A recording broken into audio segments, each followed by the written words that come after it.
నమస్తే, నా పేరు పీబీచారి. గత వీడియోలో మూఢనమ్మకాలకి సంబంధించి మనం మాట్లాడుకుంటూ మగపిల్లవాడు కానీ ఆడపిల్ల కానీ పుట్టడానికి ప్రధానమైన కారణం పురుషుడే కానీ స్త్రీ కాదు అన్న విషయాన్ని మనం తెలుసుకున్నాం. ఇప్పుడు ఈ వీడియోలో వాస్తు ఏం చెప్తోంది, జ్యోతిషం ఏం చెప్తోంది అన్నటువంటి విషయాల గురించి కొనసాగింపుగా చర్చించుకున్నాం.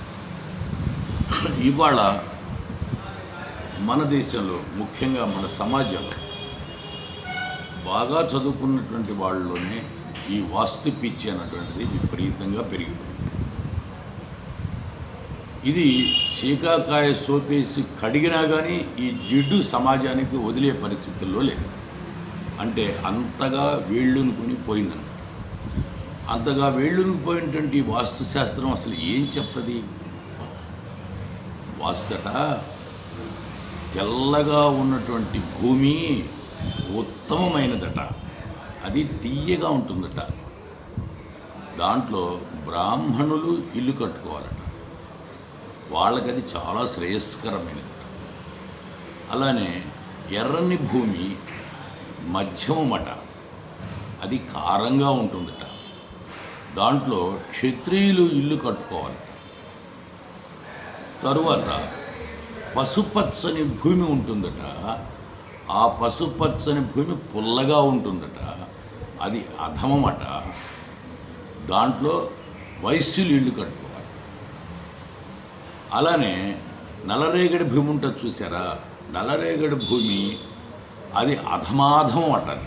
అంటే అన్నిటికన్నా పనికి మాలిందనమాట. దాంట్లో శూద్రులు ఇల్లు కట్టుకోవాలి. ఇదేంటి వాస్తుశాస్త్రం? వాస్తుశాస్త్రం ఇల్లు కట్టి పెట్టరా, ఇల్లు కట్టడానికి ఎలా చేయాలి అని చెప్పేసి దానికి చెప్పకుండా భూమి యొక్క రంగు, రుచి, వాసన చూడాలంటారేంటి? ఇది వాస్తుశాస్త్రమా, కులాలని స్థిరీకరించే శాస్త్రమా? దీనికి ఇల్లు కట్టుకోవటానికి కులానికి సంబంధం ఏంటి అంటే వాస్తు ఇంజనీరింగ్ కాదనమాట. అది కేవలం కుల వ్యవస్థని స్థిరీకరించడానికే అది ఉపయోగపడుతుందన్నమాట. అందుకనే మనం గమనించండి, మన రాష్ట్ర సచివాలయాల్లో, అనేక రాష్ట్రాల్లో కూడా సచివాలయంలో ఎవరైనా కొత్తగా చీఫ్ మినిస్టర్ అయినాడు అనుకోండి, ఆయన యొక్క కులాన్ని బట్టి ఆ సచివాలయంలో, ఆ సెక్రటరియట్లో మార్పులు చేస్తూ ఉంటారు ఈ వాస్తు మార్తాండ పండితులు. ఈ బాత్రూమ్ సిటీ పెట్టాలి, ఆఫీస్ రూమ్ ఇటు తిరగాలి, నువ్వు ఇటు తిరిగి కూర్చోవాలి, ఇవన్నీ కూడా చేస్తూ ఉంటాం, మనం చూస్తూనే ఉన్నాం. అంతెందుకు, ఇప్పుడు వాస్తు నిజంగా చాలా గొప్పదే అనుకున్నాం వాదన కోసం. మరి గుజరాత్లోది సోమనాథ దేవాలయం వాస్తు ప్రకారం కట్టారుగా, చాలా పెద్ద గొప్ప దేవాలయం కూడా కదా. మరి మహమ్మద్ గజని 10-12 సార్లు దండయాత్ర చేసినప్పుడు ఇండియాకి సోమనాథ దేవాలయం మీద ఎందుకు దండయాత్ర చేసినట్టు? అందులో ఉన్నటువంటి ధనం, కనక, వస్తు, వాహనాలని ఎందుకు దోచుకుపోయినట్టు? మరి అది వాస్తు గొప్పదే అయితే మరి అలా జరగడానికి వీల్లేదుగా.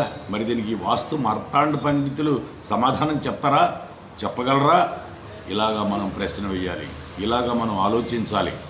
అలా ఆలోచించినప్పుడే అందులో ఉన్న దుర్గంధపూరితమైన విషయాలు మనకు అప్పుడే బయటపడతాయి. ఇక జ్యోతిష్ శాస్త్రాన్ని గురించి చూద్దాం. ఈ జ్యోతిష పండితులు ఏంటో, వాళ్ళ వ్యవహారం ఏంటో ఒక్కసారి పరిశీలిద్దాం. వాస్తవానికి ఈ ఖగోళ జ్యోతిష్యం లేదా ఖగోళ శాస్త్రం అన్నది ప్రాథమిక దశలో ఉన్నప్పుడు గ్రహణాలు ఎలా పడతాయో, సూర్యోదయం సూర్యాస్తమయం ఎలా జరుగుతుందో, అలానే ఋతువులు క్రమం తప్పకుండా ఋతువుల క్రమం ఎలా ఉంటుందో, ఇవన్నీ కూడా ఆనాటి ఖగోళ మేధావులు నక్షత్రాల పరిభ్రమణం, వాటి చుట్టూ తిరుగుతున్న గ్రహాల యొక్క గమనాన్ని క్యాలిక్యులేట్ చేసి నిర్దుష్టంగా చెప్పగలిగారు. ఫలానప్పుడు సూర్యోదయం అవుతుంది, ఫలానప్పుడు సూర్యాస్తమయం అవుతుంది, ఋతుక్రమం ఇలాగా, ఈ ఋతువు తర్వాత ఈ ఋతువు, చలికాలం తర్వాత ఎండాకాలం, తర్వాత వానాకాలం, ఇలాగా ఋతువులు ఎలా క్రమం తప్పకుండా వస్తాయి అన్నటువంటి విషయాన్ని వాళ్ళు నిర్దిష్టంగా చెప్పగలిగారు. దాన్నే మనం ఖగోళ శాస్త్రం లేదా ఖగోళ జ్యోతిష్యం అని చెప్పేసి అంటారు. ఈ ఖగోళ శాస్త్రం కారణంగా ఆనాటి ఖగోళ పండితులు, ఖగోళ శాస్త్రవేత్తలు కృషి ఫలితంగా ఇవన్నీ కనుక్కున్నారు.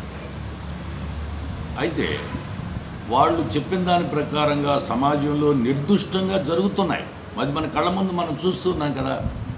ఇలా జరుగుతున్నాయి కాబట్టి ఇది మనుషుల జీవిత చక్రం మీద కూడాను ఈ గ్రహాలు నక్షత్రాలు ప్రభావం పడుతుంది, దానివల్ల ఇలా జరుగుతుంది అలా జరుగుతుంది అనేటువంటి ఒక ఫలిత జ్యోతిష్యాన్ని క్రియేట్ చేశారు కొంతమంది ఫకీర్లు. ఈ ఫకీర్లు ఏం చెప్తారంటే ఆకాశంలో ఉంటుండే నక్షత్రాలు గ్రహాలకి ఇక్కడున్న మానవులకి వాళ్ళ జీవితంలో జరిగే మంచి చెడులకి లంకె వేసి ఇలా జరుగుతుంది నీ భవిష్యత్తులో, అలా జరుగుతుంది ఇలా చేస్తే అని ఒక ఫలిత జ్యోతిష్యాన్ని అది ఒక మోసపు మాటలను జ్యోతిష్యం పేరుతో నమ్మించి ప్రజలను మోసం చేస్తూ ఉన్నారు. నక్షత్రాలు గ్రహాల యొక్క ప్రభావం ప్రజల మీద చూపిస్తుందని, వాళ్ళ జీవితంలో మార్పులు, పెను మార్పులు, నష్టాలు, దోషాలు తీసుకొచ్చి పెట్టేవి ఇదేనని చెప్పేసి ఒక కట్టుకథలల్లి దానికి జ్యోతిష్యం అని పేరు పెట్టి ప్రజల్ని మోసం చేస్తూ డబ్బు సంపాదిస్తూ ఈ పెద్ద మనుషుల కింద, పెద్ద మొనగాళ్ళ కింద ఈ సమాజంలో చలామణి అవుతున్నారు. వాస్తవానికి భూమి చుట్టూ నక్షత్రాలు గ్రహాలు తిరుగుతాయి అన్న తప్పు సిద్ధాంతాన్ని నుంచి పుట్టినటువంటిదే ఈ జ్యోతిష్యం. పంచాంగం కూడా అలానే, టాలమీ పంచాంగం కూడా అలానే. భూమి చుట్టూ నక్షత్రాలు గ్రహాలు తిరుగుతున్నాయి అనేటువంటిది ఆనాటికి వాళ్ళకి తెలియదు. తెలియనప్పుడు వాళ్ళు సృష్టించినటువంటి జ్యోతిష్యం ఇదనమాట. అయితే కొపర్నికస్ అనేటువంటి ఒక శాస్త్రవేత్త భూమి కేంద్రం కాదు సూర్యుడి కేంద్రం అని చెప్పి ఆయన కనుక్కొని భూమిని ఎడంచేత్తోటి పక్కన పెట్టి సూర్యుడిని తీసుకొచ్చి కేంద్రంగా పెట్టాడు. సూర్యుడి చుట్టూ సూర్యుడి యొక్క గురుత్వాకర్షణ శక్తితోటి ఈ గ్రహాలన్నీ పరిభ్రమిస్తూ ఉన్నాయి సూర్యుడి చుట్టూ. ఆ విషయం అప్పటి వాళ్ళకి తెలియదు. తెలియని తనాన్ని తెలియదు అని ఒప్పుకోవాలి, లేదా భూమి కేంద్రం కాదు సూర్యుడు కేంద్రంగా ఉండేనే వాళ్ళ జ్యోతిష్యాన్ని అప్డేట్ చేసుకోవాలి. అలా లేకుండా అసలు జ్యోతిష్యమే బూటకం. అయినా గ్రహాలు నక్షత్రాలు మనుషుల మీద ఏమీ ప్రభావం చూపవు, కానీ వీళ్ళు తీసుకునేదానికి వీళ్ళు నవగ్రహాలు అని చెప్పేసి అని వాటి చుట్టూతే వీళ్ళు లెక్కలు వేస్తూ ఉంటారు. ఆ నవగ్రహాల్లో రాహువు ఇటుపక్కకి ఈ ఇంట్లోకి వెళ్ళాడు, కేతు ఆ ఇంట్లోకి వెళ్ళింది, శని ఈ ఇంట పట్టాడు, లేదంటే బుధుడు ఆ ఇంట్లోకి మారాడు. ఏంది వీళ్ళు ఇళ్లలోకి మాట్లాడుంటే వాళ్ళ టెనెంట్స్ ఏమన్నా ఈ ఇంటి నుంచి ఆ ఇంటికి, ఆ ఇంటి నుంచి ఈ ఇంటికి మారటానికి వాళ్ళ ఓనర్స్కి డబ్బులు అద్దె కట్టట్లేదా ఏంటి వాళ్ళు? ఏంటి మాటలు? అయితే వీళ్ళు చెప్పేటువంటి గ్రహాలు ఏం చెప్తారు వీళ్ళు? సూర్యుడు, చంద్రుడు, బుధుడు, అంగారకుడు, ఆ తర్వాత వచ్చేసి గురుడు, రాహువు, కేతువు, శని అని ఇలా చెప్తారు. వాస్తవానికి ఒకసారి మనం పరిశీలిస్తే సూర్యుడి గ్రహమా? అంత మాత్రం కాదు. సూర్యుడు ఒక ప్రకాశించే నక్షత్రం, స్వయం ప్రకాశకుడు సూర్యుడు. వీళ్ళు చెప్పే చంద్రుడు గ్రహం కాదు, అది కేవలం ఉపగ్రహం మాత్రమే. అది భూమికి ఉపగ్రహం మాత్రమే. భూమి చుట్టూ తిరుగుతూ భూమి చంద్రుడు ఇద్దరు రెండు కూడాను సూర్యుడి చుట్టూ పరిభ్రమిస్తూ ఉంటాయి. అందువల్ల భూమికి ఉపగ్రహం మాత్రమే, కానీ అది పూర్తి స్థాయి గ్రహం కానే కాదు. ఆ తర్వాత వీళ్ళు చెప్పే దాంట్లో రాహు కేతు అనేటువంటి గ్రహాలు అసలు లేనే లేవు. అయితే వీటిని ఛాయాగ్రహాలండి అని చెప్తారు.